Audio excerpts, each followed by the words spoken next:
Ho, ho, ho! Merry 12 days of AI Christmas. You won't know you're being sold to like an 80s movie where they're holding up a can to the screen. Yeah, buy this. Yeah, exactly. Like Wayne's World when they're drinking Pepsi. A stack of people are going to move over to Android devices because Google is going to just move further and further ahead. You've got a Gemini-enabled device that's going to make a lot of people move across to it. Every time I post something on LinkedIn, I'm getting the AI-driven automated messaging. We're going to get more of that. But what that's going to mean is people are going to value the human connection more. If you think about ChatGPT's release in November 30th, 2022, what it looked like versus ChatGPT 5.1 today and all the functionality and features and what it can do, it's night and day. I think that's going to be one of the biggest things is the ability of these tools to constantly iterate, and they're all outpacing each other to try and bring out the next things.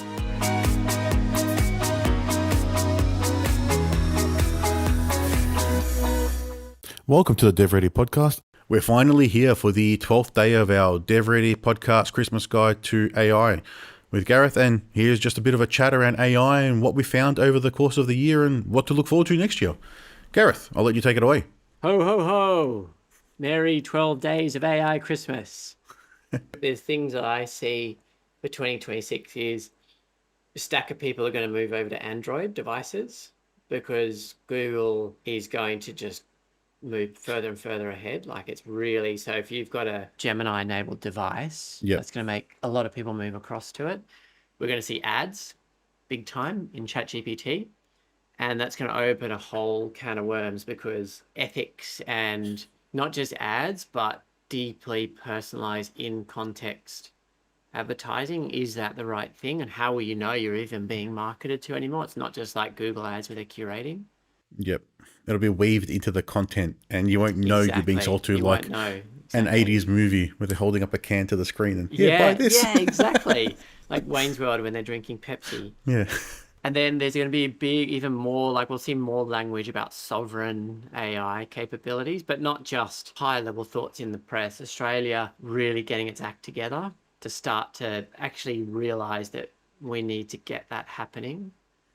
Yeah, I think a lot of that rhetoric is then coming from the other major players around the world as well. So there's that recent announcement from America. It's a Project G something. I can't remember what it's called. But that's their AI investment that they're saying is going to be as big a technological push as the NASA in the 60s to get people to the moon and the Manhattan Project. Like that's the level of detail and funding they're putting into this because they understand that whoever owns this space then sort of owns the direction and the culture of the way people are talking about things and the movement, because it's going to be infused in there, like you mentioned with the ads. You won't even know what's happening. And then if someone else has something that's better, then you're outpaced and then you can't catch up. And I think it's also, what is this? So we're 2026. Really, a lot of people were starting to play around a bit with ChatGPT. Was it 2023? 2024, it really sort of became mainstream. 2025, it was sort of moving from the sort of mainstream, like 2024 to 2025, like mainstream playing around.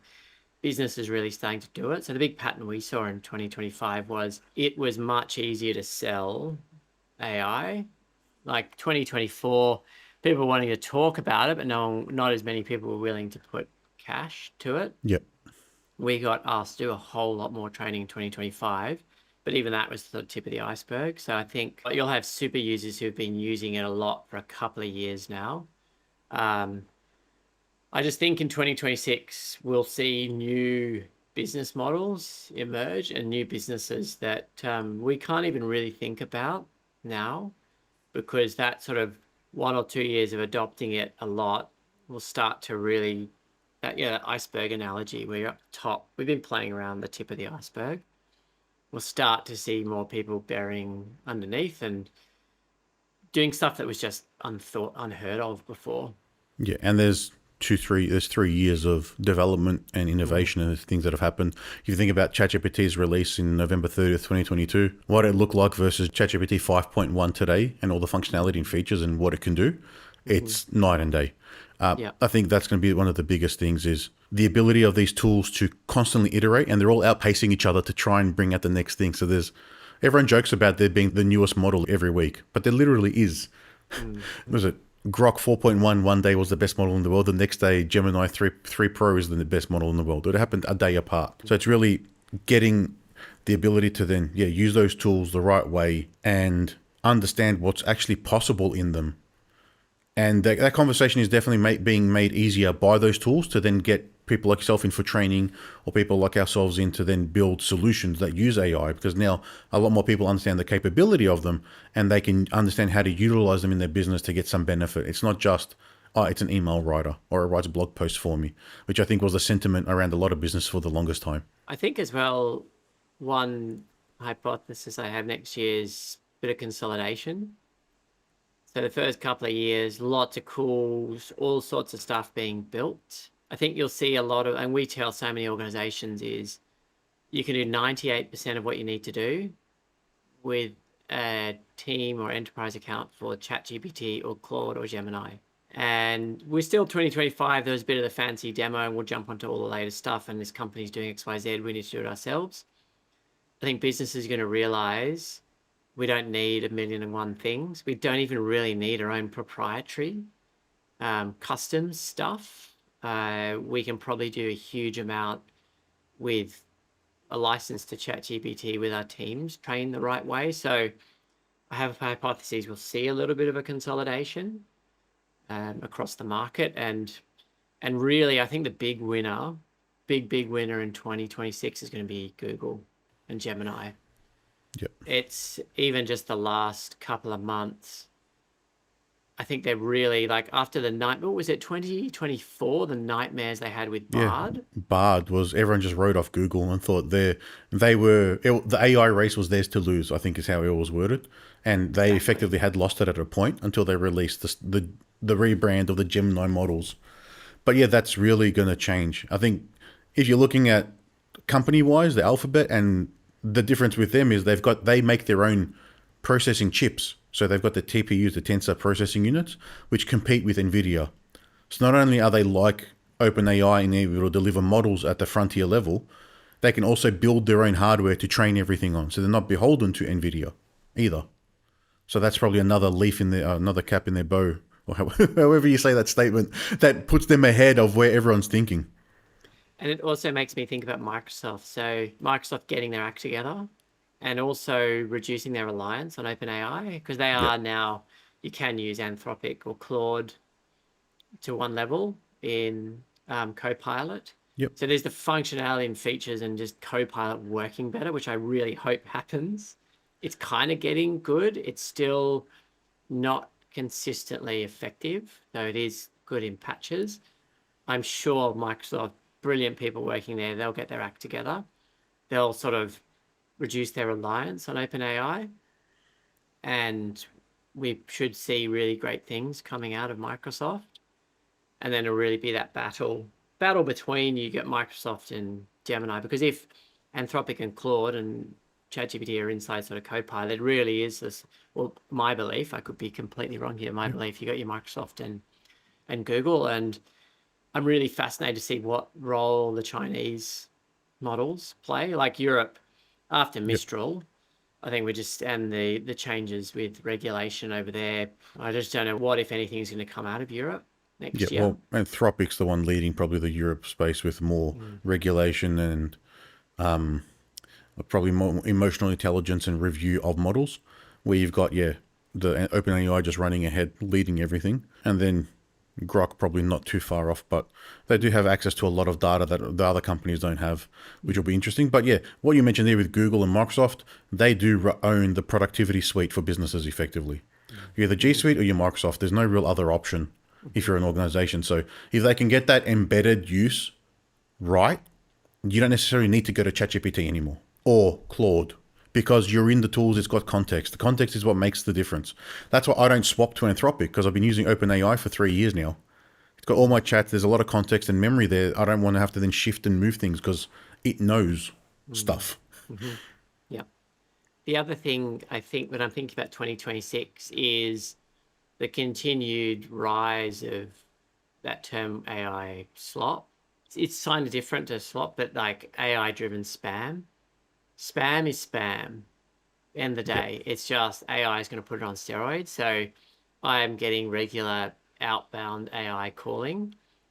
I get every time I post something on LinkedIn, I'm getting the AI-driven automated messaging. We're going to get more of that. But what that's going to mean is people are going to value the human connection more.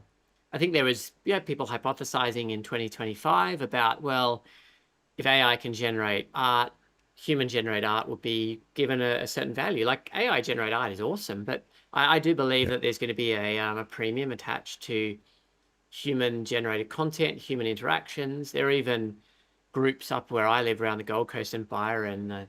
There was going to be the Signal, but the Remix Collective is there. They're really focusing on bringing humans together to learn about AI. They're bringing people together, people making human connections. People are going to pay a premium for that now. Because I look at, even in my behavior, I've noticed this change. I love YouTube Shorts in particular. I don't use Instagram, but I'm on YouTube a lot. And the AI generated videos, the fake videos, I'm just like, even though they look super real, I think there's a bit of like apathy now coming through some of the content that's coming through my channels. So I don't know where I'm going to end up viewing stuff or connecting with stuff, but I think that's going to impact a lot of people. There's going to be a bit of fatigue, like just because you can create it, just because you can create that TikTok video. Maybe there's a premium on really creative things done in that channel. So I think about Bruce Ryder, AI. I don't know if you've come across him, Anthony, No, I but haven't he's heard of him. Australia's first AI celebrity. Okay. And Bruce has worked because they've invested in his story versus jumping on Synthesia and getting an AI avatar and sticking it on my Instagram reels and getting to promote my business. There's no story, there's no richness behind that. So there's this bit of like a tension between you invest in the development of AI characters and they have a story behind them, people gravitate to that. Where if you're just cut and paste a prompt, dump it in, I think people are going to get a bit of fatigue with those things. Yeah, I think it's going to be more down to the crafts person. It's going to be more the craft of the object or the item you're consuming. On those AI videos, I see a lot of them. The only ones that actually catch my attention are, I'm not sure if you've seen the ones with the chiropractors. Oh, there's a series of them. I'm not sure it's like a chiropractor fixing someone's back, but he'll like throw a toilet over them and you hear the noise and it's like, that's fixing them. So each one, you don't know what's going to happen. So that's the only one that's caught my attention because you can't do that in the real world. But the rest of them are pretty crap. And there's a lot of poor YouTube channels where as soon as you don't see there's a person and you see like these it's a bullet point list of things on the screen and it's an AI voice. It's just regurgitating stuff from anyone else. So there's no value there. It doesn't make you laugh. It's not entertaining. So I think that's going to come down to a lot of it is going to be that connection, as you mentioned, the craft of the thing. And then are you actually getting entertained or getting something useful out of this person? Because it's all about that in the long term. Everyone can make it. Just because everyone can doesn't mean they should. And that point about value as well, it makes me think that what I'll be placing more value on is people I want to learn from about AI, people who've spent the time putting the work in, not the headline grabbers. Like I've seen over the last 6 months, I'll call them AI influencers versus actual people who spend the time. So MIT report came out about ChatGPT making you dumber. Oh, that was fun. But if the instant responses about it, people just regurgitate the headline and put a post because they wanted to win and get their content out there. That's all crap. I wait now for the people who spend the time and, I've read the report, I've done this, and this is what I've found. Those people, if you're any sort of content creator in this space and you're in that space, you're going to do well because people are going to want to actually learn from the people that do the work, not the influencers that can grab a headline, put a prompt in and ask ChatGPT to regurgitate a post about ChatGPT agent builder came out, N8N is now dead. Well, no, the actual real story there is learn both and you get good skills to navigate the AI world. So like Nate Herc for me, he's a great example. Follow the actual thought leaders, the ones actually thinking about it, putting some critical analysis into it, giving an opinion, not just regurgitating facts and information. Yeah, I do a bit of both in those weekly summaries that I do, but I'm still reading from an AI script, which is part of the AI sloppiness that comes out of what we do, but it lets me give my opinions after what I remember what I've talked about. So you have to use it to help you. I'm sure everyone else is using it to do research, so it's just trying to make things engaging is difficult, Mm. I think, especially when you're doing like a lot of content creation. And it's having those AI influencers just trying to do clickbait titles and just grab everyone's attention when everyone's saying the same thing. Not only is it's boring information, it's very hard to differentiate if you're one of those people as well. So as you mentioned, trying to be the first one to post it is probably the goal, because once the flood of the tsunami of sameness comes along, how do you stand out? And I think and I'm a big fan of your Oh, Monday thank you. morning I reads. don't know how many people actually watch them. But what's important to hone in on there is that you're reading through the content and then you're providing your point of view from the depth of understanding it. Yep. Because I do a lot of learning on LinkedIn. So when people post stuff, I ask in the comments, oh, I'm keen to understand, what does this mean? Why did you have that point of view? Yep. You can tell straight away the people that reply and say, oh, this is the perspective, this is how I reached it. When I get crickets, that's when I know. I'm like, oh, I didn't actually know what I was posting because I just chucked it out there. Yeah. You have to then copy the original post into ChatGPT and go, what did you think when you actually wrote this for that person? Yeah. It's been an interesting year, especially in the AI front, just because I think it's harder to keep up now with everything that's happening than it was previously, because now there's more people talking about it. There's more noise. That other MIT study that was 97% of projects fail. That headline took over for 3-4 weeks about it's all over, it's the end of the world, it's a bubble. Everywhere, every time it's a bubble. Yeah, and then there's like NVIDIA's when they Jensen Huang talks about his revenue. If they make too much revenue, they're fueling a bubble. If they haven't made enough, then the bubble's popped. So I don't know. It's just there's so much negative and positive in both directions that it's hard to keep up. But I think we've been able to do a good job this year trying to cut through some of that and give some opinions and some easy wins for people to then try and get a step up and get the benefit of AI in their business, which otherwise they wouldn't have known where to start. Well, Gareth, it's been a fun 12-day guide to Christmas. Thanks for all I think we've probably done 10 or 11 episodes throughout the year as well. Just having a chat about AI. Looking forward to continuing those next year. For everyone listening, Merry Christmas and Happy 2025. Good luck keeping up with everything AI. And we'll be back next year. Thanks, everyone.